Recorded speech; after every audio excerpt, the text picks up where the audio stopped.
15 అంటే జెండా వందనం పండుగ, జనవరి 26 అంటే గణతంత్ర దినోత్సవం, జూన్ 2 అంటే తెలంగాణ ఆవిర్భావ దినోత్సవం అని టకటకటకటకటగా చెప్పొచ్చు.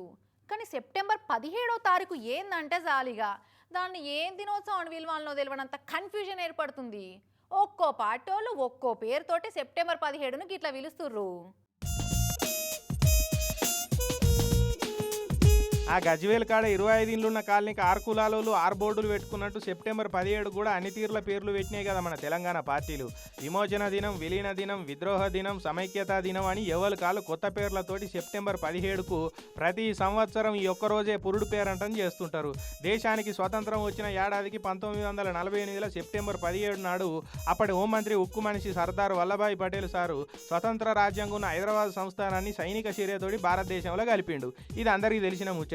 అందుకే అప్పటి నుంచి కాంగ్రెస్ వాళ్ళు సెప్టెంబర్ 17ను విలీన దినం అని పిలుస్తున్నారు. మరి అసలు చారిత్రాత్మక ఘట్టం జరిగే నాటికి బీజేపీ ఉట్టలేదు. ఇక బీజేపీ ఐడియాలజీ తోటే మా వల్లభాయ్ పటేల్ నిజాం పాలనను గద్దె దింపి తెలంగాణకు విముక్తినిచ్చిండు కాబట్టి ఇది పక్కా విమోచన దినోత్సవమే అని వాళ్ళు జెండెగరేస్తున్నారు. విముక్తి అంటే నిజాం రాజుకు అవమానం చేసినట్టు అవుతుందని, విలీన దినం అంటేనే కరెస్ట్ అని బీఆర్ఎస్ వాళ్ళు తెలంగాణ భవన్లో జెండెగరేస్తున్నారు. ఇక ఎర్రన్నలు అలియాస్ ఎడమశై పార్టీలు ఉరఫ్ కమ్యూనిస్టులేమో తెలంగాణ సాయుధ పోరాట దినం అవుతుంది కానీ ఇంకేం దినోత్సవం కాదని వాళ్ళు కొత్త నామకరణం చేసిరు. అయితే నిజాం రాజుకు అనుకూలంగా ఉన్నోళ్ళు, ఆయన గొప్ప మహారాజు అనుకునేటోళ్ళేమో స్వతంత్ర దేశంగా ఉన్న హైదరాబాద్ను భారతదేశంలో కలిపి విద్రోహం చేసిరు కాబట్టి ఇది పక్కా విద్రోహమే అని వాళ్ళు అంటున్నారు.